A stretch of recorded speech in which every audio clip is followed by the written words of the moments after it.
kembali kita bersama-sama memuji Tuhan, memuliakan nama Tuhan di dalam hadirat Tuhan dengan membawa seluruh kehidupan kita dan hati kita di hadapan Tuhan, saudara. Kalau pada waktu kita bersyukur pada Tuhan, menyembah pada Tuhan dalam keadaan yang baik-baik saja, itu biasa, saudara. Menyembah Tuhan, memuji Tuhan pada waktu kita diberkati, pada waktu kita naik jabatan, pada waktu mungkin gaji kita naik, pada waktu kehidupan kita semuanya terasa luar biasa, diberkati, adem ayem, tentram, saudara, itu hanya biasa saja. Tetapi bersyukur pada Tuhan pada waktu kehidupan kita mungkin dalam keadaan yang tidak baik, dalam keadaan kesedihan yang kita rasakan, sakit penyakit yang sedang kita alami, kekurangan yang sedang kita alami, tapi kita tetap bersyukur pada Tuhan, memuji Tuhan, memuliakan nama Tuhan. Ini baru luar biasa, saudara. Seperti lagu yang barusan kita nyanyikan tadi, saudara, bahwa Tuhan itu sungguh Allah yang luar biasa. Keberadaannya itu dahsyat.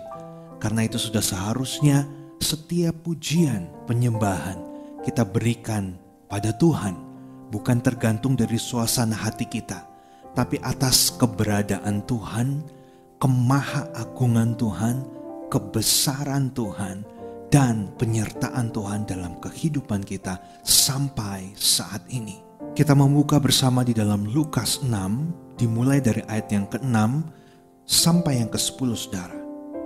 Pada suatu hari Sabat lain, Yesus masuk ke rumah ibadat lalu mengajar. Di situ ada seorang yang mati tangan kanannya. Ahli-ahli Taurat dan orang-orang Farisi mengamat-amati Yesus. Kalau ia menyembuhkan orang pada hari Sabat, supaya mereka dapat alasan untuk mempersalahkan dia. Tetapi ia mengetahui pikiran mereka, lalu berkata kepada orang yang mati tangannya itu, "Bangunlah dan berdirilah di tengah." Maka bangunlah orang itu dan berdiri. Lalu Yesus berkata kepada mereka, "Aku bertanya kepada kamu, manakah yang diperbolehkan pada hari Sabat?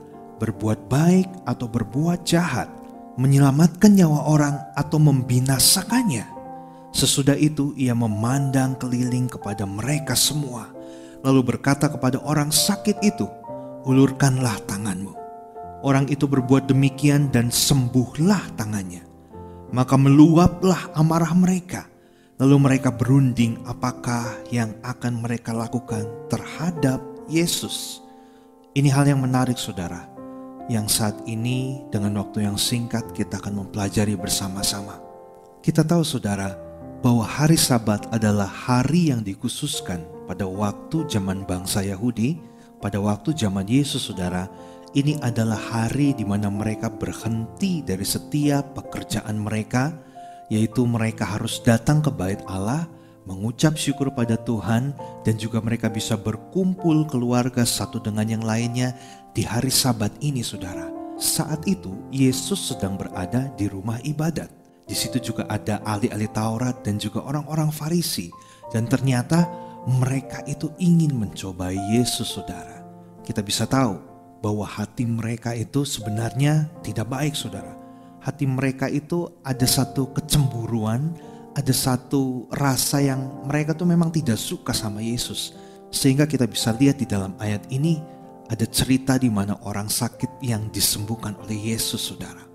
Namun saudara, perlu diperhatikan baik-baik bahwa hari Sabat, hari Minggu yang kita miliki, hari di mana kita bisa kumpul keluarga dan juga kita bisa datang kepada Tuhan, janganlah dijadikan hari hanya sebagai melakukan sebatas ritual saja, saudara. Maksudnya adalah pada waktu hari Minggu biasanya ke gereja, ya kita datang ke gereja. Hanya sebatas itu. Jangan sampai hari Sabat kita itu hanya sebatas ritual saja. Karena biasanya setiap minggu ke gereja, makanya saya harus datang ke gereja. Jangan sampai hari itu jadi seperti itu, saudara.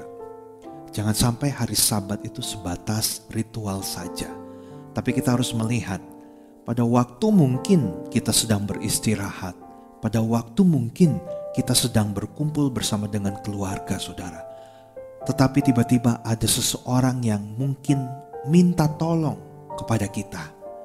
Ada seseorang yang mungkin mengalami sakit mengalami musibah, dan akhirnya mereka datang kepada kita untuk meminta tolong. Nah saudara, jangan sampai kemanusiaan kita ini menjadi berkurang, atau kita berkata kepada orang yang meminta tolong itu, mohon maaf, ini adalah hari Minggu, ini adalah waktu di mana saya beristirahat, saya tidak bekerja, maka saya tidak bisa bantu. Saudara, kita belajar sama-sama dari kisah ini. Janganlah kita jadikan hari Sabat sebagai upacara keagamaan saja, sehingga kita mengorbankan kebutuhan penting manusia yang lainnya. Kita lihat dalam cerita ini bahwa ada seseorang yang tangan kanannya mati. Mungkin kalau dalam gampangnya saat ini saudara, itu orang kena stroke mungkin saudara. Tangan kanannya mati, gak bisa digerakkan. Dan hari itu adalah hari Sabat. Tapi Yesus ini luar biasa. Walaupun ada peraturan saudara, dikatakan bahwa hari Sabat itu tidak boleh bekerja, tetapi Yesus tetap menyembuhkan orang yang sakit itu. Dan di situ saudara, ada ahli Taurat dan juga orang-orang Farisi. Mereka sedang mencari celah, sedang mencari kesalahan Yesus. Kalau Yesus sampai mengadakan mujizat, maka orang Farisi dan ahli Taurat ini akan menyalahkan Yesus. Karena Yesus menurut mereka sudah bekerja, melakukan pekerjaan di hari Sabat, di hari yang dilarang, tidak boleh melakukan aktivitas apapun saudara, pekerjaan apapun. Tetapi menarik, Yesus ini sudah tahu keadaan hati daripada ahli Taurat dan orang Farisi. Masa iya saudara, pada waktu ada orang yang sedang sakit membutuhkan pertolongan daripada Yesus, maka Yesus tutup mata. Yesus tidak mau menolong. Tapi Yesus luar biasa, walaupun itu hari Sabat, dia tetap menyembuhkan, melakukan mujizat. Bahkan sampai berkata kepada orang-orang itu saudara, bahwa aku bertanya kepada kamu, manakah yang diperbolehkan pada hari Sabat, berbuat baik atau berbuat jahat, menyelamatkan nyawa orang atau membinasakannya? Nah saudara, dalam hal ini orang yang sedang sakit tangan kanannya itu, dia itu membutuhkan pertolongan. Nyawanya butuh ditolong saudara. Maka Yesus melakukan hal tersebut. Sebaliknya saudara, Yesus tahu hati daripada orang Farisi dan ahli Taurat saat itu. Kalau mereka mau mencari celah, mau mencari kesalahan Yesus, berarti saudara, hati mereka itu tidak baik. Hati mereka itu justru jahat saudara. Karena itu Yesus melawan mereka dengan firman Tuhan.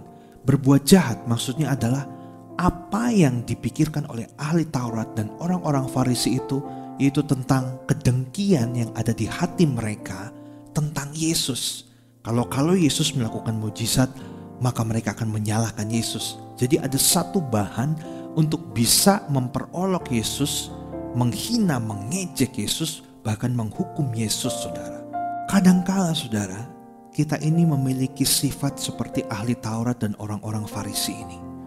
Kalau kita melihat saudara kita mungkin di dalam satu organisasi, di dalam satu lingkungan pekerjaan, pelayanan ataupun keluarga saudara, biasanya kita itu menunggu-nunggu orang itu untuk melakukan kesalahan.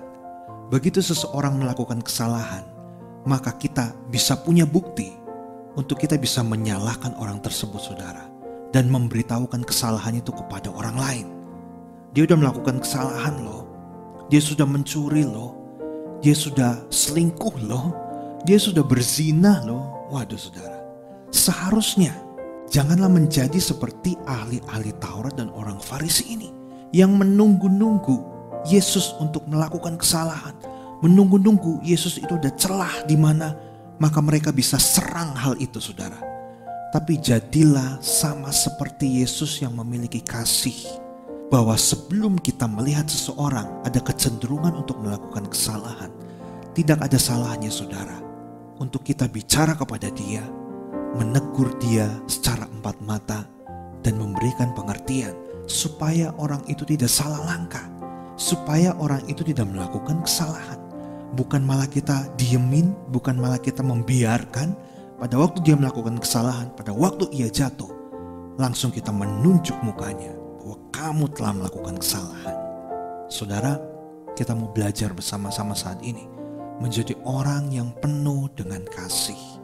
Orang yang penuh dengan kasih itu tidak mencari-cari kesalahan orang lain. Orang yang penuh dengan kasih itu tidak menunggu-nunggu orang lain itu jatuh lebih dahulu.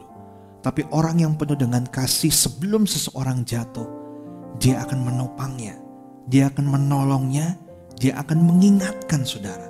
Dan jadilah orang yang demikian, sama seperti Yesus punya kasih yang besar. Dia menolong orang yang sakit ini walaupun saudara di waktu hari Sabat. Tapi Yesus lebih mementingkan kemanusiawiannya, belas kasihannya yang Yesus miliki pada waktu melihat orang lain yang menderita sakit. Maka saat itu juga dia akan menolong. Dan biarlah saudara, karakter yang Yesus miliki ini kita bisa miliki juga dalam kehidupan kita. Kita harus menjadi pribadi yang suka menolong orang lain, bukan suka merongrong orang lain saudara. Kita harus jadi pribadi yang bisa mengingatkan orang lain, mengarahkan orang lain, bukan diemin orang lain dan membiarkan mereka jatuh saudara. Selanjutnya saudara, hari Sabat itu harus kita maknai sebagai satu hari di mana kita benar-benar bisa berhenti dari setiap pekerjaan kita, kesibukan kita, dan di saat itu kita hanya fokus untuk kita datang pada Tuhan, menguduskan apa yang sudah kita kerjakan, mengucap syukur kepada Tuhan, dan bertanya kepada Tuhan bahwa Tuhan, apa yang harus saya lakukan lagi dalam kehidupan ini, dalam pekerjaan saya, dalam keluarga saya, dalam pelayanan saya saudara. Karena tanpa kita bertanya kepada Tuhan, kadangkala kita salah arah, kita salah fokus. Dan biarlah di hari Sabat saudara yang setiap kita miliki, kita bisa sama-sama berdoa kepada Tuhan dan juga menintrospeksi diri kita bahwa sudahkah saya melakukan kebenaran firman Tuhan selama saya hidup seminggu itu. Kalau belum, mungkin hal apa yang perlu diperbaiki, hal apa yang mungkin perlu dikurangi. Nah, kita butuh waktu khusus itu saudara. Dan biarkan Tuhan berbicara atas setiap kita saudara, lewat firman-Nya, lewat kejadian hidup yang kita alami. Kita bisa berdoa, kita bisa berpikir kira-kira hal apa yang mau Tuhan beritahu dalam kehidupan setiap kita.